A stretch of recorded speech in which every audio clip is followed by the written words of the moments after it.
Om Shri Sai Ram. Prashanti Vahini by Bhagwan Shri Satya Sai Baba. Chapter 5. A sadhaka is a spiritual seeker. The mind should not be permitted to wander as it fancies. It must be controlled without the least tenderness of mercy. If possible, one should aim even at its destruction. That is to say, making the mind keep away from seeking worldly objects. It is only when that is done that man can grasp his real identity. The realization of that reality is the state called mukti or self-realization. Then all varieties of troubles and travails, doubts and dilemmas, illusions and delusions come to an end. Man then overcomes sorrow, fear and anxiety and follows the spiritual discipline of practicing the sacred Shanti. First, give up all impure impulses and cultivate the pure ones. Afterwards, try step by step to give up even the pure tendencies and render the mind objectless. Nirvishya, Shanti, thus attained, is effulgent, blissful and associated with Jnanam or self-knowledge. It is indeed the experience of the Godhead, God Himself. The sadhaka or the spiritual seeker who wants to attain such Shanti has to constantly practice a virtuous life, overcoming all the initial obstacles. Shanti is like a mountain of rock. It can stand up against the continuous floods of temptation from evil. Such prashanti need not be sought anywhere outside. It emanates from the divine radiance of Antakarana or inner faculty itself. It is the very basis of the urge towards moksha or liberation. It is the root of deep-grounded dhyana or meditation. It is the prerequisite for nirvikalpa, undifferentiated, changeless samadhi. Established in Shanti, the reality can be known and experienced. Vasanas, impulses and vrittis, modifications of the mind, must be destroyed. Atma Anandam, or the blissful state of the self, is proportional to the decline of ahamkaram or I-ness and the identification with the physical body. Do not shape your conduct with an eye on the opinion of others. Instead, to develop such Shanti, take the sweet and pleasant promptings of your own Sattvika Manas, your own awakened conscious, your own inner self, and follow that true path bravely and gladly. Associate yourself with those who possess Sat Sampatti, richly endowed with great virtues. Spend every second of your life usefully and well. If you possibly can, render service to others. Engage yourself in nursing the sick.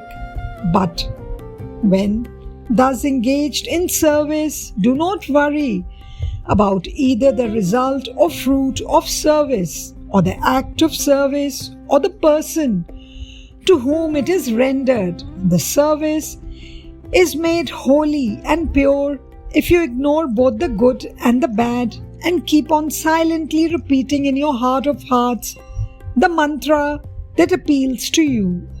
Do not enter upon any task through momentary compulsion of some impulse.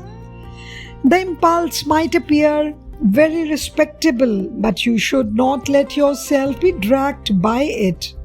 You have to be always vigilant in this matter, always steadfast and strong.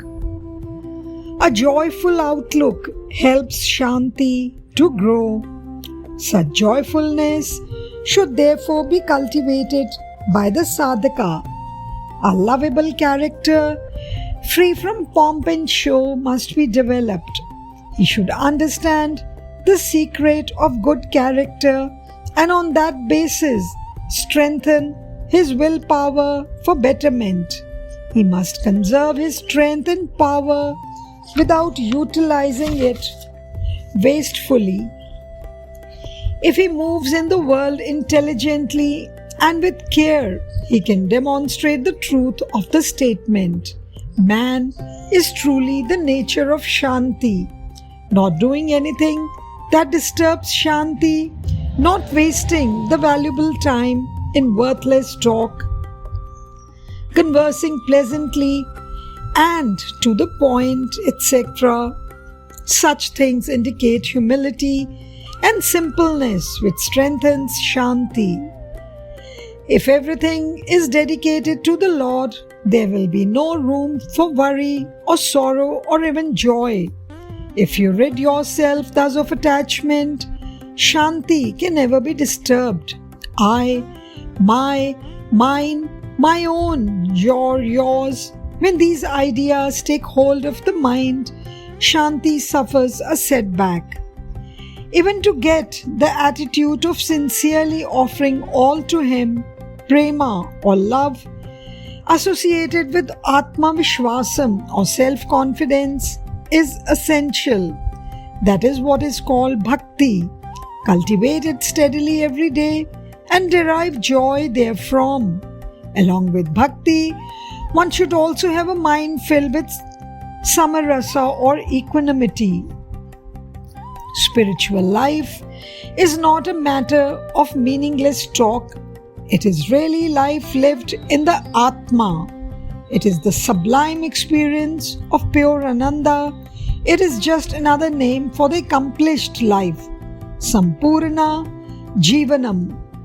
For a life of Shanti, you should keep your promises and never forget them. You should be courteous and well-mannered. You have to be impartial in your dealings. You should be immersed in the ocean of bhakti and as stable as the Himalayas. Remove from the garden of your heart the thorny bushes of miserliness and anger, jealousy and selfishness, greed, and the evil breed of I-ness and my-ness, ahamkara and mamkaram. Uproot them even when they emerge as seedlings. All these disciplines are truly disciplines for securing Shanti. First, be convinced that you are all-pervading eternal Atma. That will make every subsequent sadhana easy. Instead, if you fondle the illusion that you are the body, the senses, or only the jivi, this individual self, any sadhana that you do is just tender, rot-ridden fruit. It will never grow and become ripe. The sweet fruit of Shanti cannot be won even at the end of many lives. To experience yourself as the embodiment of Shanti, you must proceed from the faith that you are such an embodiment. Give up the theory that you are the body and the senses. This will lead to the receding of vasanas or desires, tendencies also. When vasanas recede, you will be able to experience the radiance of Shanti. Shanti can also be defined as true prema towards the Lord, towards the Satya or truth, and towards the Satdharma, true Dharma. It is this Shanti that makes realization of the Lord possible. So those who aspire to experience the realization of the Lord must necessarily have Shanti. That is to say, have the Lord as your sole aim. Hold fast to the desire to realize Him in this very birth. Remain unaffected by the maladies of lust or anger, by joy and pain, by praise and abuse, or any such pair of opposites. Fortitude such as this alone leads to experiencing the realization of the Lord. Resolve that the purpose of human birth itself is to reach the Lord through worship. All my performances, utterances, renderings, and actions are to know God. All that I see, eat, speak, and act are for the sake of reaching God. Such firm resolves should be developed. The Lord's name and form is like a huge mountain of jaggery.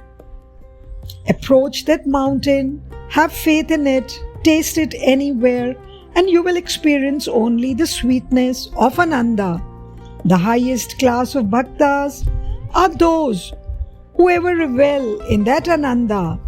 These are others. There are others who live besides the mountain at times.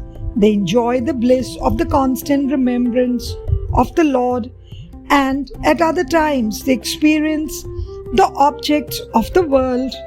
Such bhaktas are of the middle class. From the rest, some devotee a quarter of their name to the Lord and 3/4 to experience the objects of the world.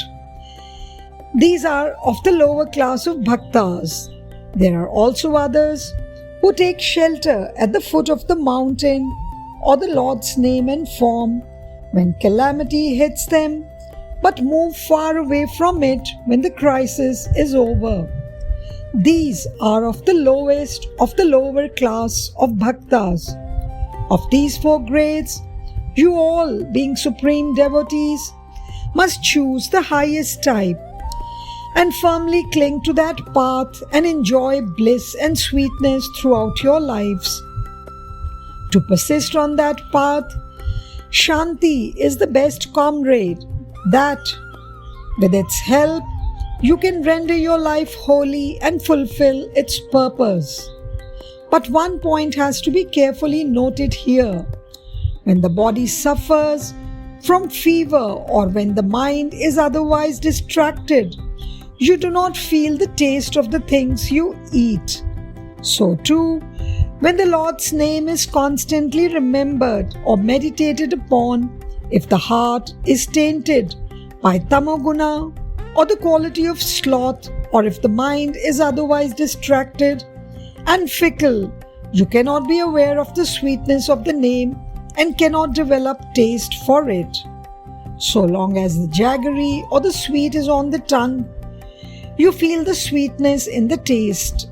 Similarly, so long as the heart has bhakti, shanti, prema, and such other virtues, you feel ananda. Instead, if the bitter qualities of lust, anger, and envy germinate in the heart, fear, anxiety, and sloth will gush out from the heart. You must have noticed the crane walking silently or standing motionless in order to catch fish. If it plunges headlong or runs about helter-skelter, can it get the fish? Similarly, the Lord in the fish forms of Satya, Dharma, Shanti, and Prema can never be won when the hullabaloo of lust, anger, greed, egoism, and envy is rampant in the heart.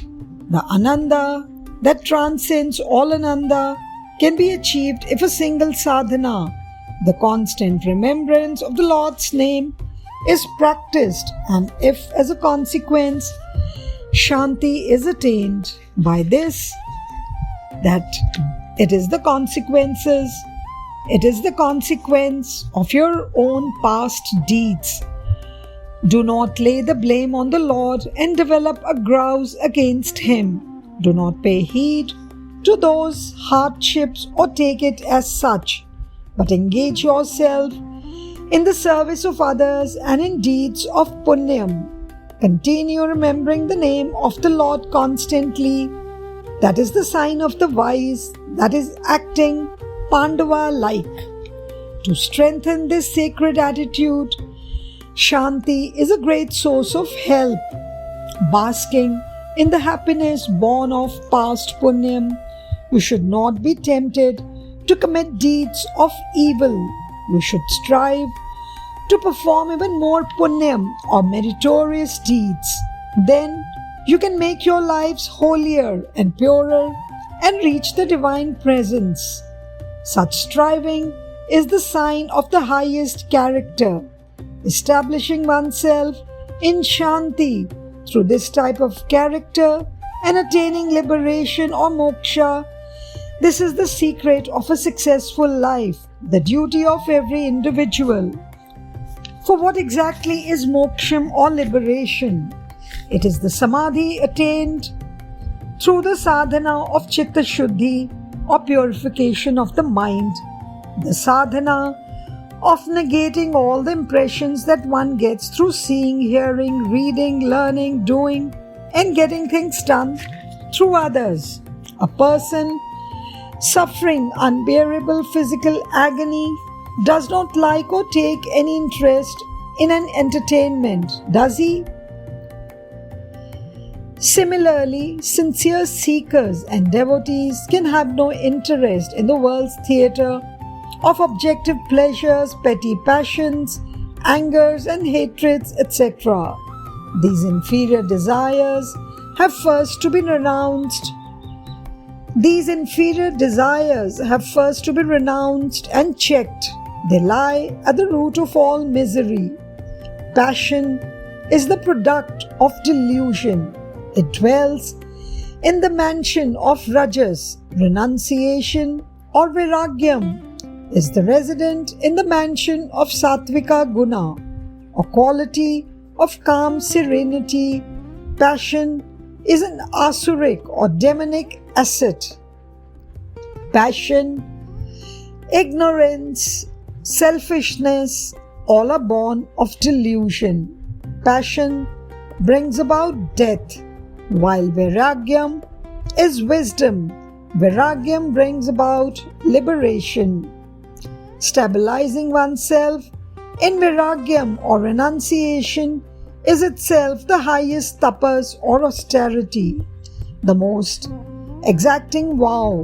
One has to be ever alert in that tapas and strive again and again. Like a child endeavoring to walk, you might toddle a few steps, falter and fall, but like the child, you must lift yourself up with a smile and start again. Shanti is essential for such persistence. Failures are not boulders that block your way. Remember, they are stepping stones to victory.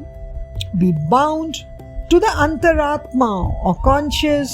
Take rest and refuge in that. Meditate on that without interruption. Then all bonds will loosen themselves, for the bond with which you attach yourselves to the Lord or the Atma has the power of unbinding all other bonds. The unattached has real love towards all. Their love is not only pure, but it is divine as well. That pure and divine love is the embodiment of Shanti. One can attain the Lord without doubt if one engages himself in actions devoid of all ragam or passion or attachment. Vairagyam does not mean the giving up of hearth and home or of high estate and even kingdoms. It is the understanding of the divinity immanent in everything, the fading away of all the distinct names and forms, the ananda of experiencing in everything, in every place, the divine which is its reality. That is the true meaning of the Mahavakya, Vairagyam. So long as one cognizes the world of name and of form, one is burdened with ragam or passion or attachment. How can it be Vairagyam when the mind is immersed in thoughts, feelings, and experience of the objective world? One might have given up all, but yet be full of these in mind. Such cannot be said to have Vairagyam. Even for the acquisition of this pure spirit of Vairagyam, Shanti is very necessary. Jai Sai Ram. Saishwaraya vidmahe Satyadevaya dhimahi Tanna sarva prachodayat. Om Saishwaraya vidmahe Satyadevaya dhimahi तन्नः सर्वप्रचोदयात्। ॐ साईश्वराय विद्महे सत्यदेवाय धीमहि तन्नः सर्वप्रचोदयात्। ॐ